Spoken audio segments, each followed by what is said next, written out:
Bonjour pasteur. Bonjour, serviteur Gislain. Bonjour frère Fortunatus. Oui, bonjour cher frère.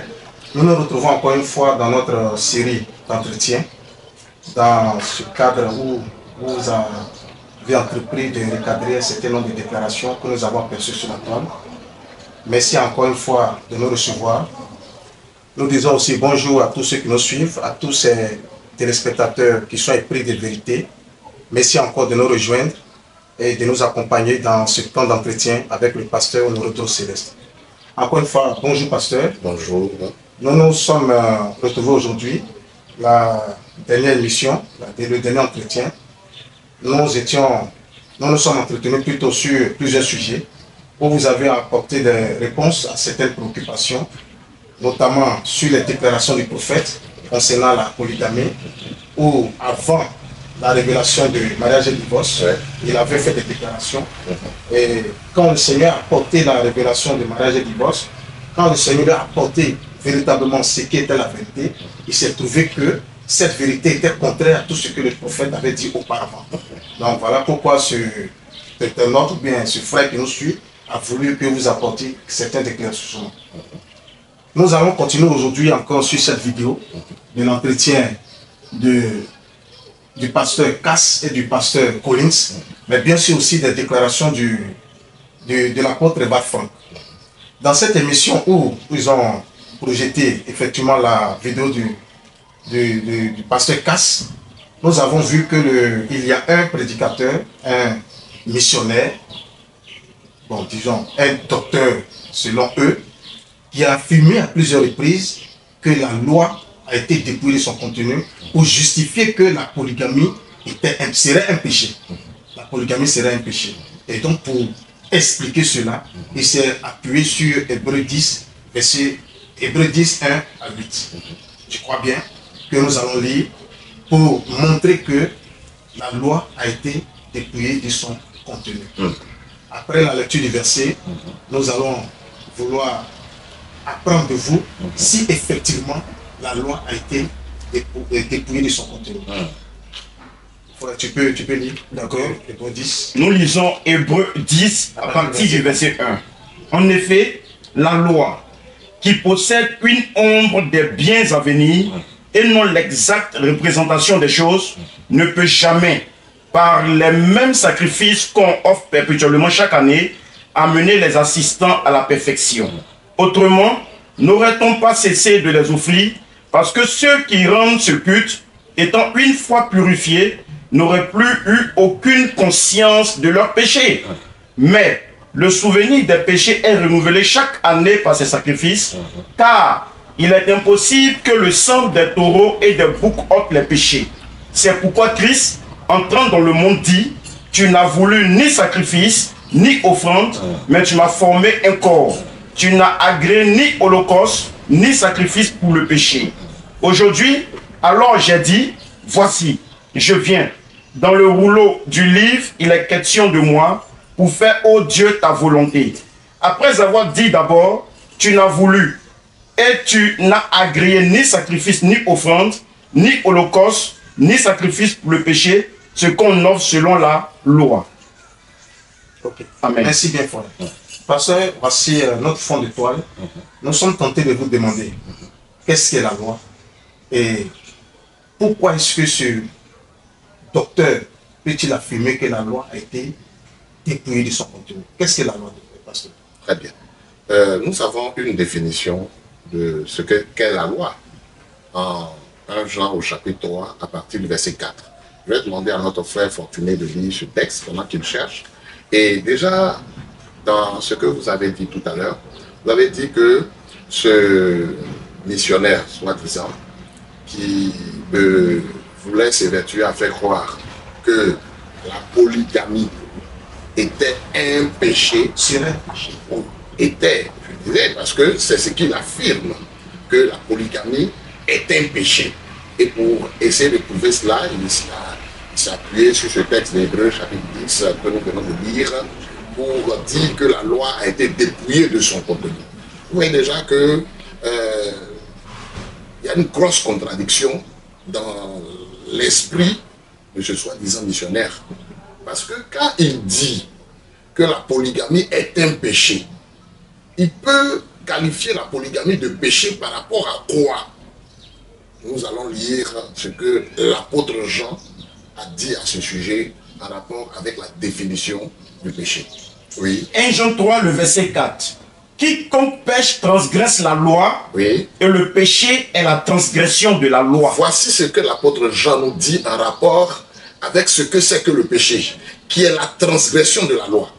Donc quand lui, il dit que la polygamie est un péché, cela reviendrait à dire alors que la loi existe pour que lui qualifie la polygamie de péché. Quand bien même il n'y a pas d'écriture dans l'Ancien comme dans le Nouveau Testament qui qualifie la polygamie de péché. Il n'y a pas de loi. Vous voyez déjà qu'il est en contradiction dans son esprit. Il est en confusion. Et nous savons qu'en ce temps de la fin, le Seigneur lui-même est venu à partir du message du temps de la fin pour ôter la confusion de l'esprit des chrétiens. Donc vous voyez déjà que sur cette base-là, il y a du faux. Comme nous l'avons dit, cette synagogue est une industrie du mensonge. Vous voyez déjà, en disant que la loi a été dépouillée, Christ a dépouillé la loi de son contenu, nous voyons déjà que c'est déjà faux. Allons-y encore en Matthieu au chapitre 5 et nous allons voir ce que le Seigneur lui-même, qui est l'auteur de la loi, il dit en rapport avec la loi dans la dispensation dans laquelle nous nous trouvons. Nous sommes dans la dispensation de la grâce et comme l'Écriture nous dit en Jean au chapitre 1 à partir du verset 18 que Moïse est venu avec la loi et Christ est venu avec la grâce et la vérité. Donc vous voyez que là déjà on va l'interroger à partir du verset 17 et il va nous dire ce qui en est exactement. Matthieu chapitre 5, le verset 17. Ne croyez pas que je sois venu pour abolir la loi ou les prophètes.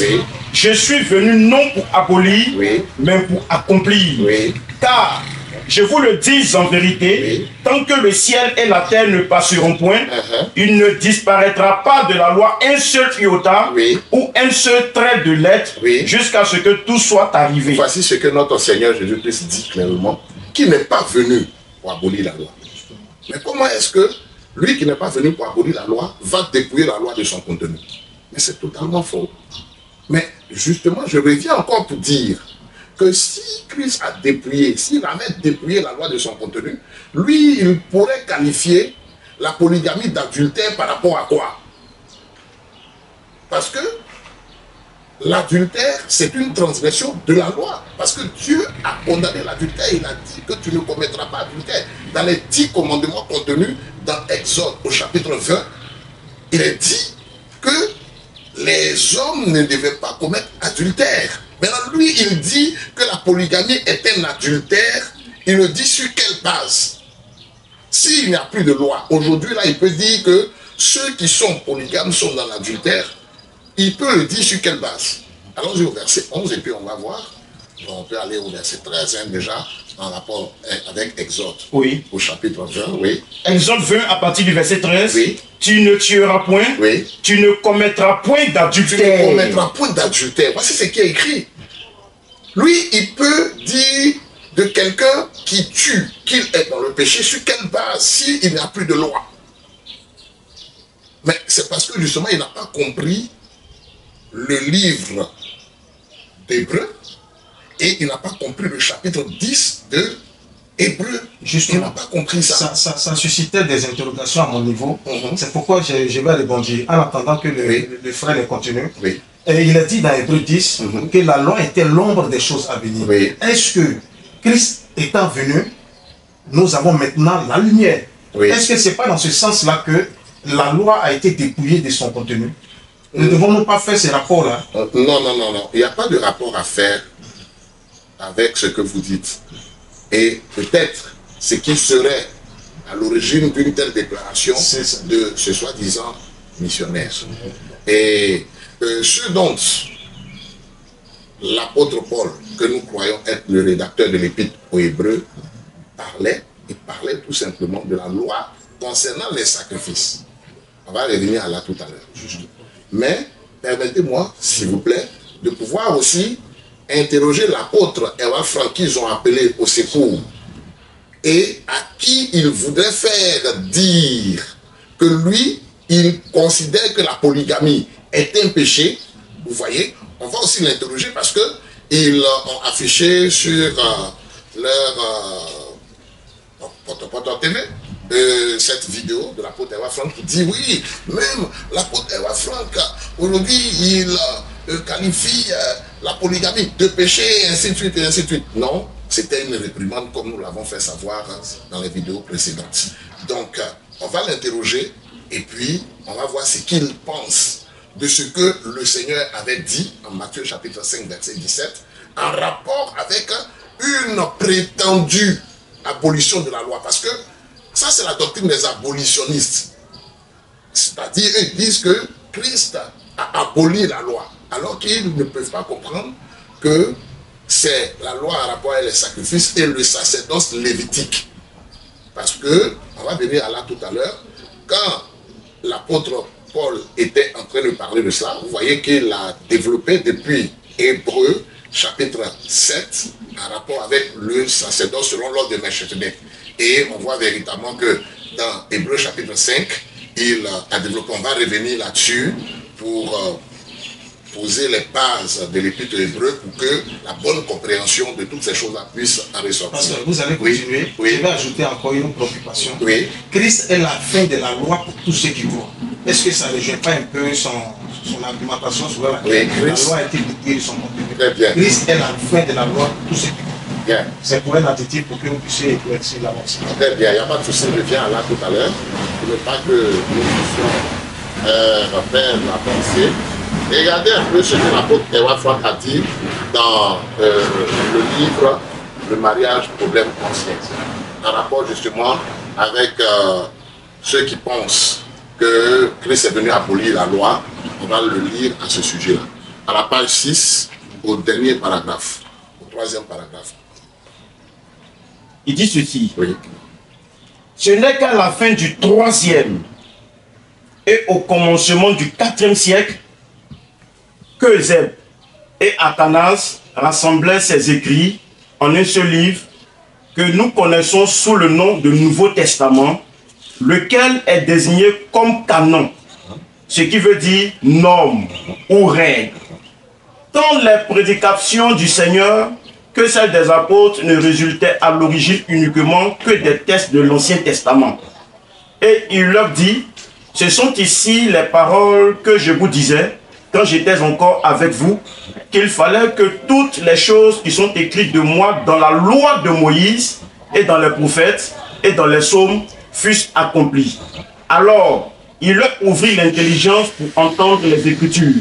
Luc 24, versets 44 à 45.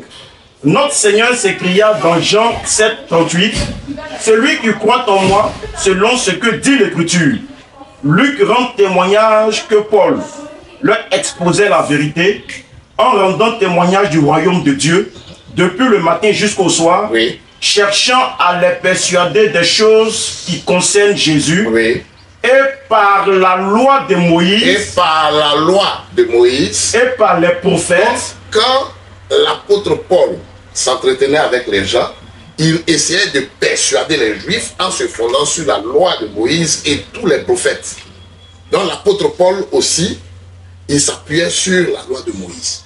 Mais si la loi avait été abolie, comment il va s'appuyer sur la loi de Moïse? Mais continuons. dans Matthieu 1 et dans tous les évangiles, comme avant l'événement de Pentecôte et naturellement le jour de Pentecôte, Acte chapitre 2, Oui. comme lors de chaque pas fait en avant dans l'histoire du salut, ou dans chaque enseignement biblique des épîtres des apôtres, et cela jusqu'à celui de Jude, les passages correspondants de l'Ancien Testament ont été cités. Les doctrines non reliées à la loi de Dieu Les doctrines non reliées à la loi de Dieu sont les doctrines de l'inique. sont les doctrines de l'inique. Voici ce que l'apôtre Edouard Franck dit en rapport avec ceux qui estiment que Christ a dépouillé la loi de son contenu. Ou qui dit que Christ a aboli la loi. D'abord, le Seigneur lui-même il a dit qu'il n'est pas venu pour abolir la loi. De deux, se trouve que l'apôtre Paul s'appuyait sur la loi et les prophètes pour persuader ceux avec qui il s'entretenait. Et voici que l'apôtre Edouard Frank, qu'ils ont appelé au secours, montre que ceux qui croient comme ce prétendu missionnaire et son papa, dans la foi, ils croient mal. Ils sont dans la doctrine de l'inique.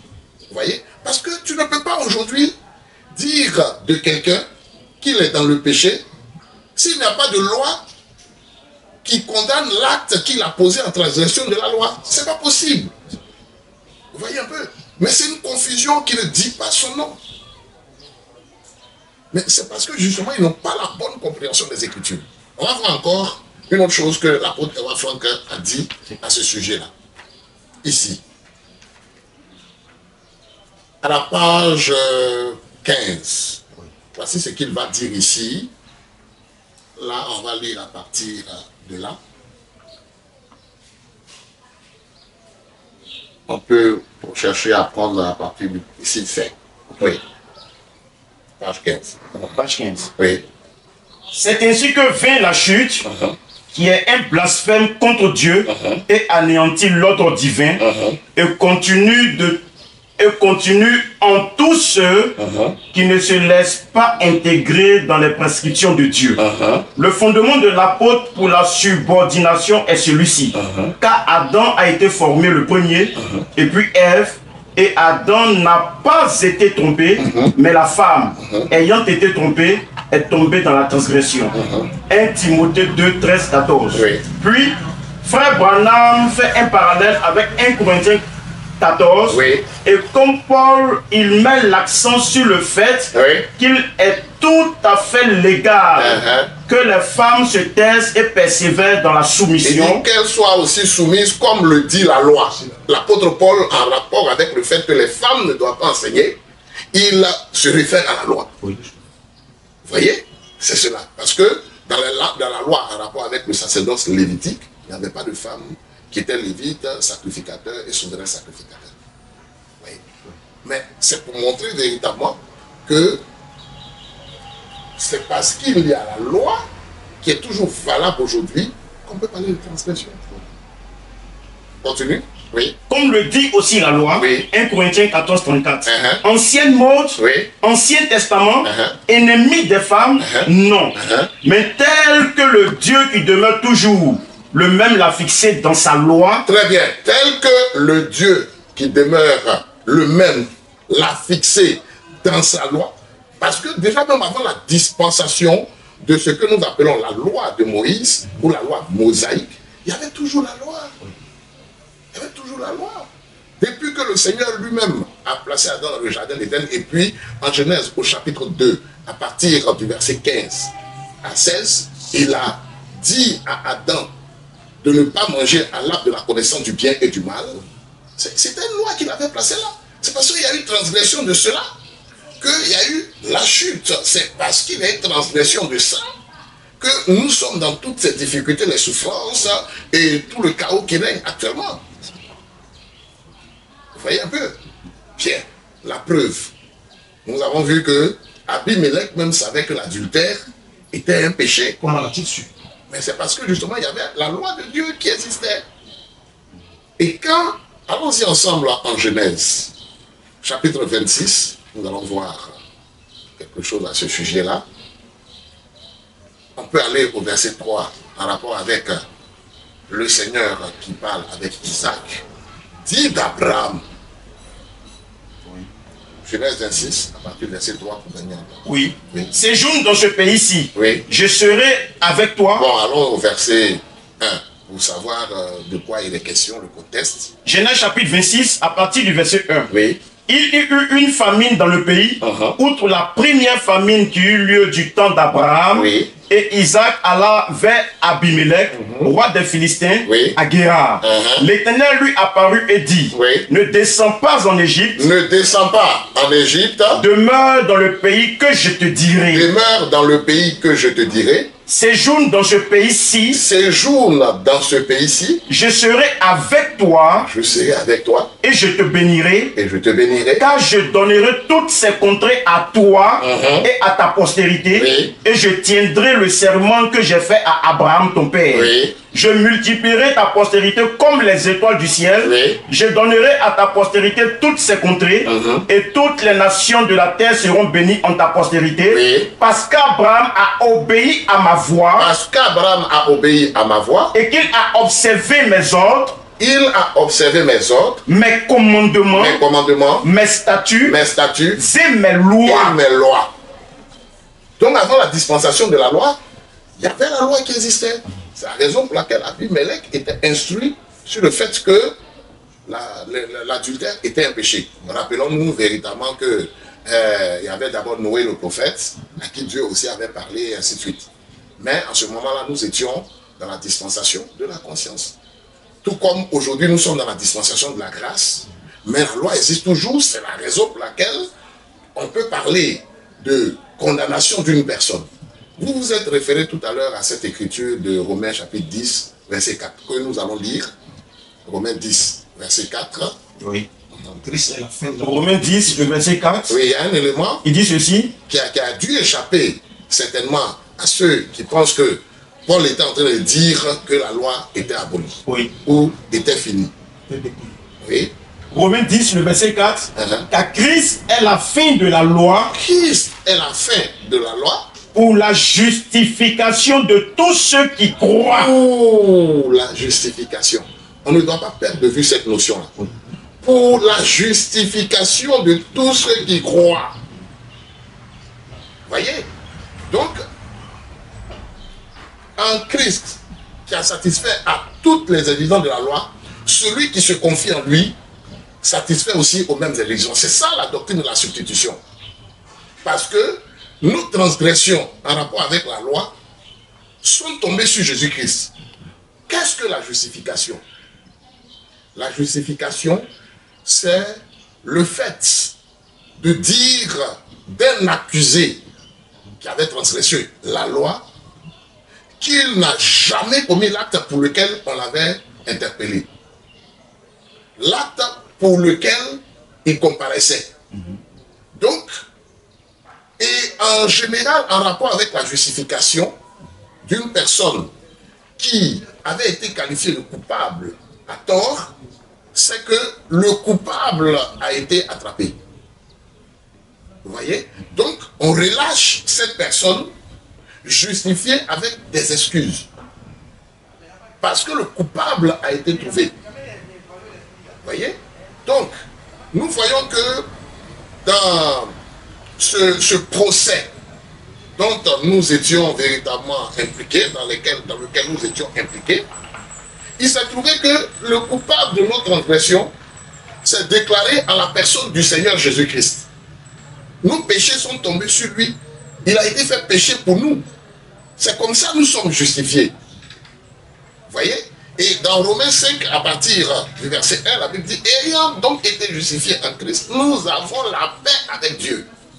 Parce que c'est le grand juge qui est celui qui est en même temps le législateur à la personne du Seigneur, qui, à cause de la loi, nous a condamnés. Et le procureur, qui est le diable, lui, il se fonde justement sur la transgression de la loi pour dire que nous sommes coupables. Vous voyez? Mais, puisque le coupable a été déjà trouvé à la personne de Christ, alors nous sommes justes. Nous sommes innocentés. Nous sommes innocentés, nous sommes justifiés. Vous voyez? Donc, s'il n'y a pas de loi, comment le procureur va nous poursuivre? Comment il va poursuivre les pécheurs? Donc, le procureur poursuit les pécheurs sur la base de ce qu'il y a à la loi. Vous comprenez un peu, mon cher frère? Vous voyez? D'ailleurs, quand nous prenons, allons-y encore avec un autre texte. On va terminer justement par Hébreux 10, hein, que nous n'avons pas perdu de vue. Voilà. Donc, il fallait ce détour pour mieux comprendre. Exactement. Parce que ce verset aussi induit beaucoup de prédicateurs en erreur. Christ est la fin de la loi. Oui. Pour la justification. N'oubliez pas ce détail-là qui échappe. Mais souvent, quand ils les citent, ils oublient justification. Exactement. Donc, il fallait que nous revenions dessus oui. pour éclairer aussi la lanterne de beaucoup de prédicateurs. Exactement. justification, cette notion de justification. C'est à cause de ce que Christ a porté nos péchés que nous ne sommes plus pécheurs. Les chrétiens ne sont plus les pécheurs parce que leurs péchés sont désormais sur le Seigneur. Vous comprenez? En Jésus-Christ, le croyant en l'œuvre expiatoire de Christ à la croix, où Christ a porté nos péchés, n'est plus coupable et n'est plus pécheur. Vous voyez? Donc la loi ne peut plus condamner celui qui est devenu un avec Jésus-Christ, qui lui a pu satisfaire à toutes les exigences de la loi. Vous comprenez de quoi il est question? Donc la loi ne condamne plus, c'est ce que Paul est en train de dire. Pas que la loi a été abolie, parce que s'il n'y a pas de loi, alors on ne peut plus parler de notion de péché, on ne peut plus parler de pécheurs qui doivent se repentir et se tourner vers Jésus-Christ. Vous voyez? Et c'est la raison pour laquelle l'apôtre Jean, qui est aussi un aigle, a montré clairement dans sa définition de 1 Jean chapitre 3 à partir du verset 4 à 5 que le péché c'est la transgression de la loi. Amen. Donc, on va, s'il vous plaît. Dire que la loi a été dépouillée de son contenu. Oui. N'est-ce pas une manière de renier aussi le sacrifice de Golgotha? Bien entendu. Parce que si la loi a été dépouillée de son contenu, mais pourquoi alors aujourd'hui allons-nous prêcher l'évangile aux pécheurs? C'est parce que justement la loi qui existe toujours les a condamnés. On va dire non, arrêtez de mentir, arrêtez de voler, arrêtez de commettre adultère et repentez-vous de toutes ces choses-là parce que justement, il y a la loi qui est là. Allons-y ensemble en 1 Jean chapitre 2. Et avant cela, oui, on peut lire en 1 Jean chapitre 1 à partir du verset 8. On va voir ce que l'apôtre Jean nous dit en rapport avec le péché. C'est ça. 1 Jean 1, le verset 8. Oui. Si nous disons que nous n'avons pas de péché, oui, nous nous séduisons nous-mêmes et la vérité n'est point en nous. Très bien. Comment le chrétien peut dire qu'il n'a point de péché s'il n'y a pas de loi qu'il a transgressée? C'est parce que il se trouve que le fait que les chrétiens soient doublés de nature fait qu'il leur arrive de transgresser la loi. Et Jean, l'apôtre, dit que si nous disons que nous ne transgressons pas la loi, alors nous nous faisons menteurs, nous sommes séducteurs. Vous voyez? Mais nous sommes justifiés par le fait que notre Seigneur déjà continue d'intercéder pour nous. Il continue d'intercéder à notre faveur en disant, mais j'ai déjà payé le prix. Nous le disons. Le sang est toujours présent là. Bien entendu. Si nous confessons nos péchés, maintenant, comment nous allons confesser nos péchés au Seigneur s'il n'y a pas de loi qui nous a condamnés? Comment on va aller confesser? On va aller confesser quoi? En disant, mais j'ai commis ça. Pardonne-moi, Seigneur. Mais le pardon que nous demandons là, donc le fait que nous reconnaissons que nous avons menti. Mais on a menti en rapport avec quoi? Pourquoi on demande au Seigneur de nous pardonner? Mais c'est parce qu'il y a la loi qui a été transgressée. Nous avons transgressé la loi de Dieu qui existe toujours. Éternel. Nous continuons. Si nous confessons nos péchés, donc on confesse nos péchés. Il est fidèle, oui, et juste, oui, pour nous les pardonner. Très bien. Donc, comme il nous pardonne là, c'est parce qu'il y a une transgression de la loi qui nous pardonne. Continuons encore. Et pour nous purifier de toute iniquité. Et nous purifier de toute iniquité. Nous continuons. Si nous disons que nous n'avons pas de péché, nous le faisons menteur. Donc, les péchés que nous disons que nous n'avons pas, on le dit en rapport avec quoi? Vous voyez? En rapport avec la transgression de la loi. Nous continuons. Et sa parole n'est point en nous. Oui. On continue sans nous arrêter. Mes petits enfants, oui, je vous écris ces choses, oui, afin que vous ne péchiez point. L'apôtre Jean il fait une précision en disant que quand je dis que, si on dit que nous n'avons pas péché, je ne suis pas en train de vous dire maintenant, allez transgresser la loi, allez pécher, je ne suis pas en train de vous dire ça. Mais je suis en train de vous parler d'une réalité. Réalité de ce que, en tant qu'homme doublé de nature, la nature adamique qui est encore là, parfois transgresse la loi de Dieu. Mais je vous dis ça, c'est pas pour que vous puissiez, mais si je vous ai parlé ainsi, vous ne devez pas, vous devez comprendre que désormais votre nature, là, ça doit être une nature d'obéissance à la loi. C'est pour ça qu'il dit, afin que vous ne péchiez point. Donc maintenant, que vous puissiez véritablement respecter la loi, que vous puissiez, quand bien même vous reconnaissez que vous êtes imparfait, mais que vous puissiez comprendre que ce que Dieu a dit là, vous devez respecter ça. Maintenant, continuons. Et si quelqu'un a péché, quand bien même vous avez ce sentiment-là, il arrivera que vous transgresserez la loi parce que vous avez encore la nature adamique en vous. Continuons. Et si quelqu'un a péché, maintenant, s'il arrive qu'il y a transgression de cette loi, nous avons un avocat auprès du Père. Nous avons un avocat auprès du Père. Jésus-Christ le juste. Vous voyez un peu. Donc, cet avocat qui lui seul a satisfait aux exigences de Dieu là, c'est lui véritablement qui intercède. Pourquoi? Pour nos péchés. Parce qu'il les a déjà portés. Vous voyez un peu? Donc la loi est là pour nous condamner en tant qu'hommes. Vous voyez? Et le diable est là toujours pour rappeler au Seigneur que nous avons péché. Vous voyez un peu? C'est cela. C'est ce dont la Bible nous parle dans Apocalypse chapitre 12 que nous allons prendre. Apocalypse chapitre 12. Avant de... Oui. Pasteur, Oui. revenons à Hébreux 10. Oui. Revenons à Hébreux 10. Ces versets ont tellement été bien expliqués tout à l'heure que nous avons véritablement compris. Oui. Mais l'ombre demeure toujours. Hébreux 10. D'accord. Donc on peut aller l'ombre des choses à venir. Oui. C'est sur ça que se fonde ce docteur pour dire que la loi a été dépouillée de son contenu. Et il a dit aussi que quand nous sommes passés de l'Ancien Testament au Nouveau Testament, de l'ancienne alliance à la nouvelle alliance, voilà pourquoi il peut affirmer que la loi a été dépouillée. Donc nous allons voir d'abord, vous allez nous expliquer Hébreux 10 et nous allons voir qu'est-ce que l'Ancien Testament et qu'est-ce que le Nouveau Testament. Si vraiment le temps nous permet. Non, le temps ne nous permettra pas. Donc nous allons... Oui, parce que... voilà. Parce que déjà, il est bon d'expliquer, j'avais un peu brossé ça la fois dernière, je crois bien, l'Ancien Testament en tant que livre qui comporte la dispensation de la conscience et la dispensation de la loi. Et puis le Nouveau Testament qui comporte la période intermédiaire et la période de la grâce. Vous voyez un peu, donc la dispensation de l'Église aussi. Vous voyez un peu, la dispensation du Saint-Esprit et tout ça. À la grâce de Dieu, nous allons, s'il est nécessaire, voir l'Épître aux Hébreux qui explique toutes ces notions-là, bien en détail.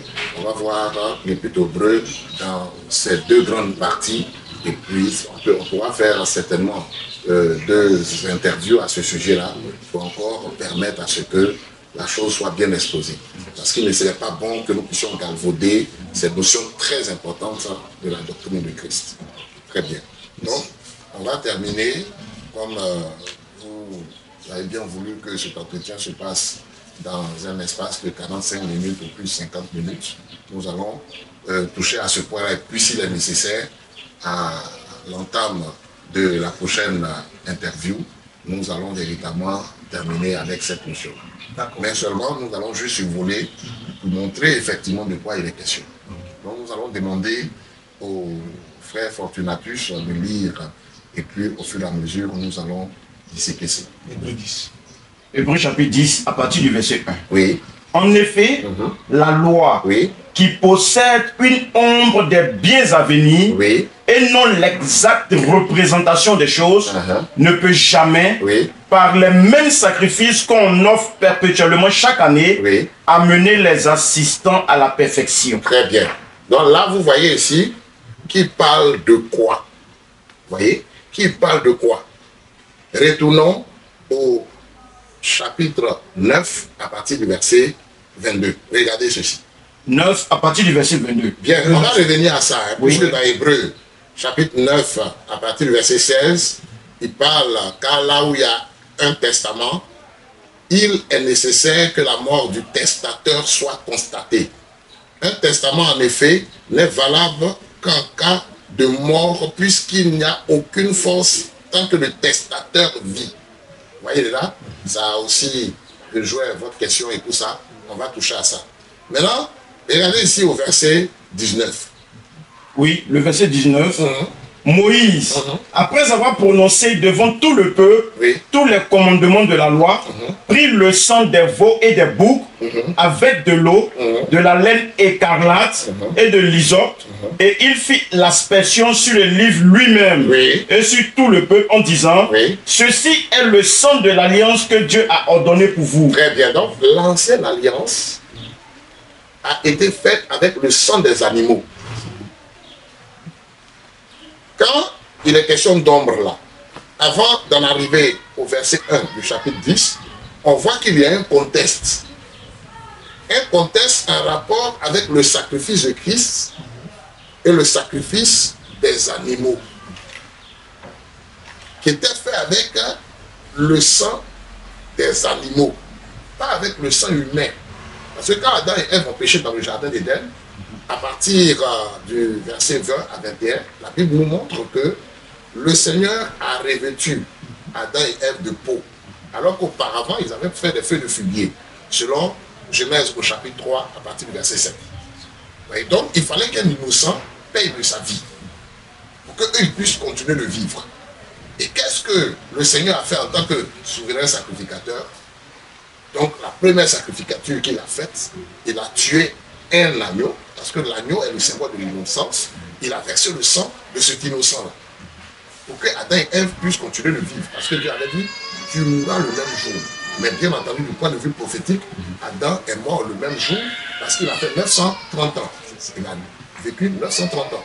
Donc, là, vous voyez déjà que quand nous partons de ce que nous sommes en train de lire là, il est question véritablement de ce que l'alliance là a été faite avec le sang d'animaux, c'est-à-dire scellé par le sang des animaux. On continue. Il fit pareillement l'aspersion Oui. avec le sang sur le tabernacle Oui. et sur tous les ustensiles du culte. Oui, très bien. Donc, le sang d'animaux. Pas le sang humain, mais le sang d'animaux. En rapport avec le sanctuaire. Le sanctuaire qui avait trois parties. Le parvis extérieur, le lieu saint et le lieu très saint.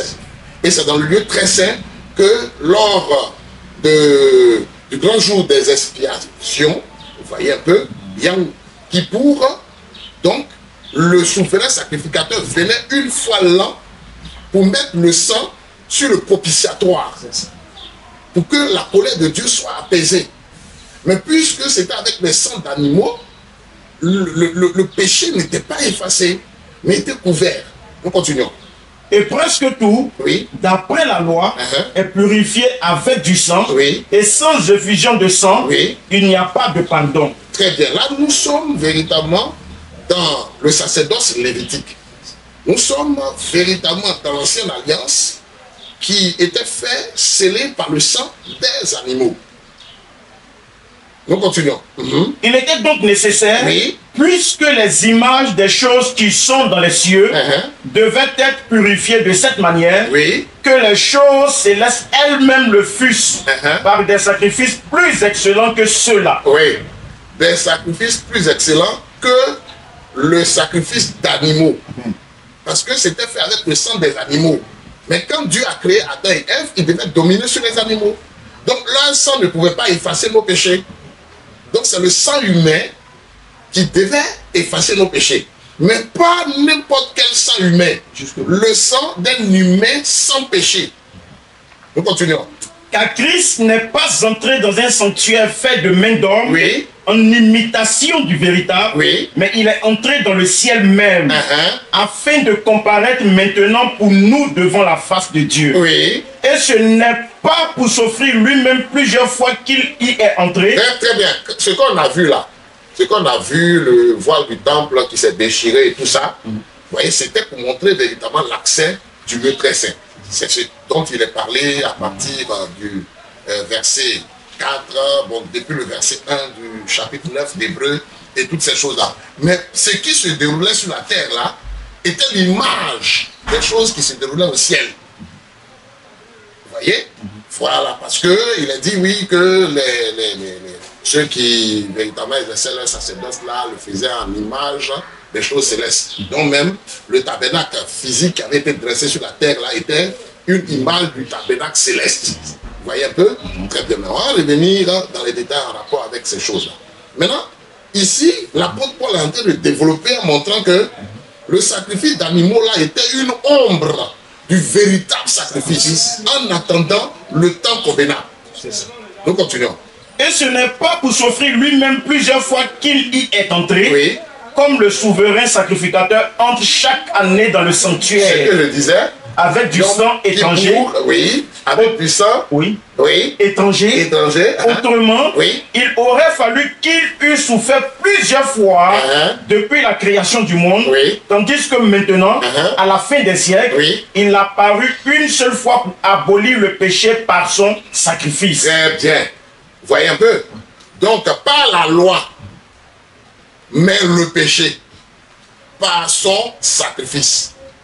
Pas la loi, mais abolir le péché. Parce qu'il a offert le sacrifice pour le péché une seule fois. Pour que les péchés de ceux qui croient soient effacés. Est-ce que vous comprenez bien? La loi est toujours là. La loi condamne toujours les hommes qui ne se tournent pas vers Jésus-Christ. Mais ceux qui se sont tournés vers Jésus-Christ, ils n'ont plus de péché. Voilà pourquoi l'apôtre Paul pouvait dire en Romains, chapitre 8, à partir du verset 1, qu'il n'y a plus de condamnation pour ceux qui sont en Christ. Parce qu'ils sont déjà justifiés, ils sont reconnus comme étant des justes, ils ne sont plus reconnus comme étant des pécheurs.